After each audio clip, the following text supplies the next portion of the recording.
né, muitos nutrientes são extremamente importantes, tanto para o crescimento do folículo quanto para a maturação deste folículo, né? Um grande exemplo é o zinco, né? A deficiência de zinco, ele faz uma falha na última fase do processo de maturação desse folículo. Então, nós temos que ter uma reserva de zinco, né? Um consumo de zinco adequado. Nós precisamos rastrear essa dieta e ver se esse consumo de zinco está adequado, se essa paciente tem um processo de absortivo adequado, e se não tiver em quantidade adequada, se eu não conseguir ajustar através da dieta, eu preciso repor este zinco nessa paciente. A deficiência de zinco pode diminuir o número de recrutamentos foliculares, né? Não só o número, mas também a qualidade deste folículo. Há uma menor taxa de embriões euploides quando essa mulher vai para uma fertilização in vitro, né, e produz esses embriões num momento onde ela tem deficiência de zinco. Esse é só um dos nutrientes, né? Em situações onde a gente tem um aumento do estresse oxidativo, né, situações onde a gente tem uma doença inflamatória. Hoje, por exemplo, eu atendi uma paciente com artrite reumatoide, uma artrite reumatoide não controlada, com um PCR muito aumentado e uma paciente ainda com endometriose e endometrioma nos ovários, né? Que a gente sabe que aumenta a inflamação local e acaba estimulando um processo, né, acelerado do envelhecimento ovariano e uma necessidade aumentada de antioxidantes. É claro que a gente vai ter sempre essas particularidades. Neste caso, né, essa paciente, a gente vai precisar de uma quantidade, inclusive, de antioxidantes também aumentado, né, Débora? Tanto na dieta quanto na suplementação. É isso aí. Então, quando a gente pensa também nesse preparo, sem uma dieta adequada, não tem um suplemento para fazer milagre, né? E outra, a característica da dieta nesse pré-FIV também depende do motivo pelo qual essa pessoa foi para a FIV. Então, vamos colocar três possibilidades aqui que são as mais comuns. Uma SOP, e aí eu tenho uma característica de dieta específica para SOP. Uma endometriose, onde eu tenho uma característica específica também de uma dieta para endometriose, que muitas vezes é diferente da SOP. Por exemplo, uma coisa que a gente tem falado muito hoje, né, é com relação à alergia a níquel na endometriose. Então, a gente faz uma dieta com menos níquel, justamente por isso que a Betina falou agora. Por quê? Porque essa mulher já tem uma inflamação aumentada. Então, se eu ainda coloco nessa alimentação alimentos que são muito alergênicos para ela, eu aumento esse processo inflamatório, esse estresse oxidativo. Então, numa característica aí, numa dieta que é característica para endometriose, que é feita para endometriose, eu vou ter uma outra visão. E quando eu pego uma mulher que tem um envelhecimento ovariano precoce, por exemplo, eu também tenho características especiais aí que eu preciso olhar.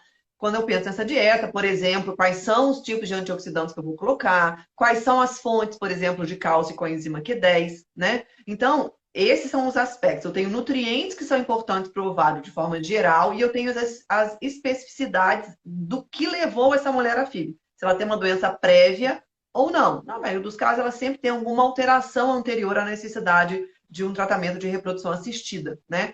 E aí, um outro nutriente que eu acho que é importante a gente falar também, B, que não dá hoje para a gente entrar nas características individuais aí, né, dessas doenças, quando a gente vai falar nessa qualidade do óvulo, um nutriente que as pessoas se esquecem, que elas só se lembram na SOP, que eu estava até falando na aula ao vivo ontem para os alunos, é o milinositol.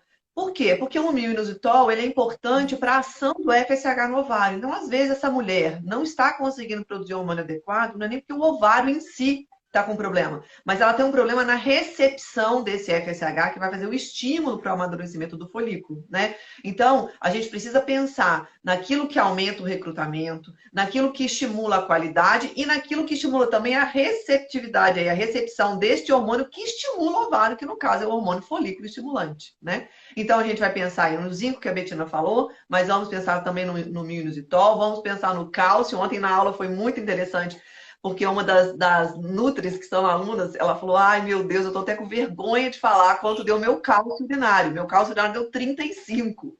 Eu nem imaginava que eu estava com cálcio urinário tão baixo, né? E então, quando a gente pensa até no profissional da área da saúde, às vezes a gente vai ver, né? A B sempre fala isso, né? Que muitas vezes pega uma deficiência de cálcio justamente com profissionais da área da saúde, porque a gente, durante muito tempo, focou na intolerância, né?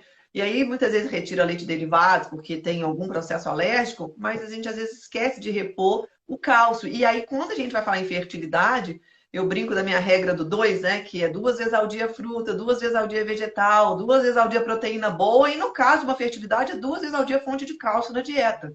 né? Seja via leite derivados para quem pode consumir, para quem não pode vaca, seja búfala, para quem não pode búfala, seja um leite de castanha enriquecido com cálcio, seja uma sardinha, que é uma boa fonte de cálcio. Então, a gente tem várias formas aí de fazer isso. E, além disso, aqueles nutrientes que a gente, né, fala com uma certa frequência, que seria complexo B, especificamente B1, B2, B3, ácido lipóico, coenzima Q10.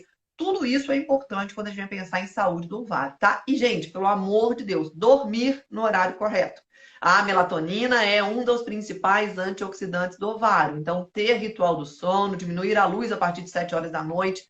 Para essa mulher que está nesse preparo, isso também é importante, né? A gente precisa melhorar essa produção de melatonina para que esse ovário fique mais saudável, né? Aí a gente vai para uma segunda fase, né?